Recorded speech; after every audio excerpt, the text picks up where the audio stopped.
So one of the best techniques that I'm really loving is this with the pigment inks of the card Deco inks. You have the dyes and then you have the pigment inks, is using the pigment inks with embossing powders to create a beautiful surfaced or stamped image.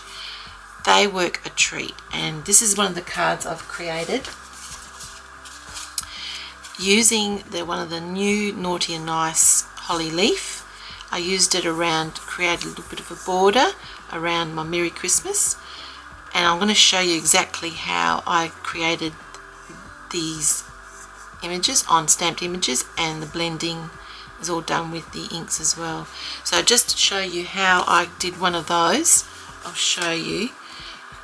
First of all, just place your stamp on a stamping block using the pigment ink. I'm using just black. Gently, I'll just pop those aside, gently load up the stamp with the ink, so all the ink is covering the whole stamped image.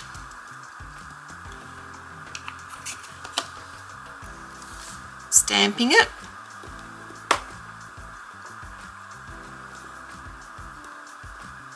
Onto the cardstock. That's really great image. Now I'm just going to place some pearl translucent embossing powder over the whole stamped image, and you'll see that it actually turns a grey because it's actually all the embossing powder is adhering to that pigment ink, which is still wet. And just tap that off.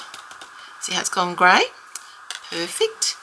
I'll place that all back inside my container so I don't lose any of it.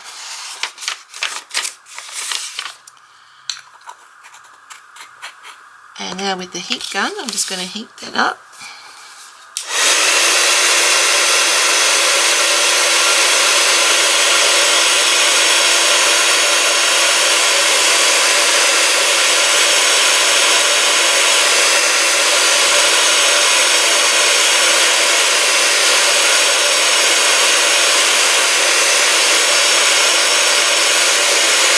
And you can see now everything that was stamped with the pigment ink in black,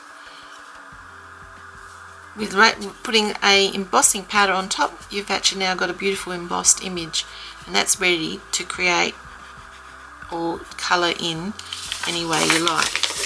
The next properties of the pigment inks can do that. They can do that with the embossing powders.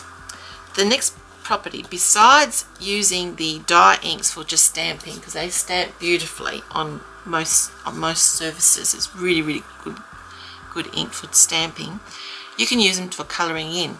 And using like a brush, a water brush, this is like a brush that has water inside and it's got a brush at the end, by placing a bit of colour on a craft mat. I've used the olive green and the yellow green. You can load up your brush with a bit of colour, and you can colour in any images you like. I'm just putting a little bit of dark in there, in the leaves, in the holly leaves, and then just adding a bit of light colour. It's just a quick way of colouring in. Of course you could use Copics. This is just a really quick and easy way of colouring in over once you've raised, or once you've actually placed some embossing powders over your stamped image. How beautiful is that? And then I'm going to use the red to colour in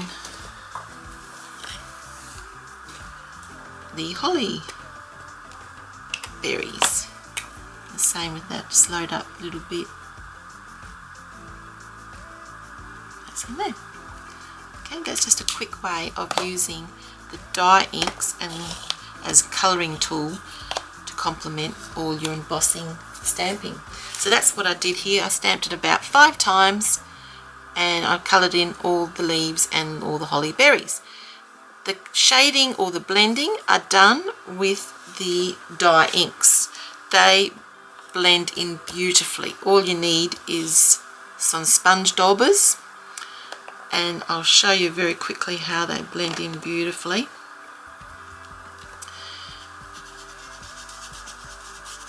Using the darker colour on the outer, I'll just do a section here so then you can see,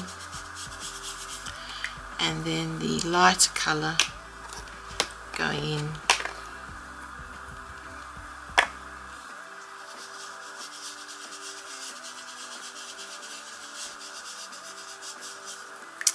So there you go, that's using the dye inks as well as stamping. They can be great for colouring in, and the pigment inks work fabulously with embossing powders.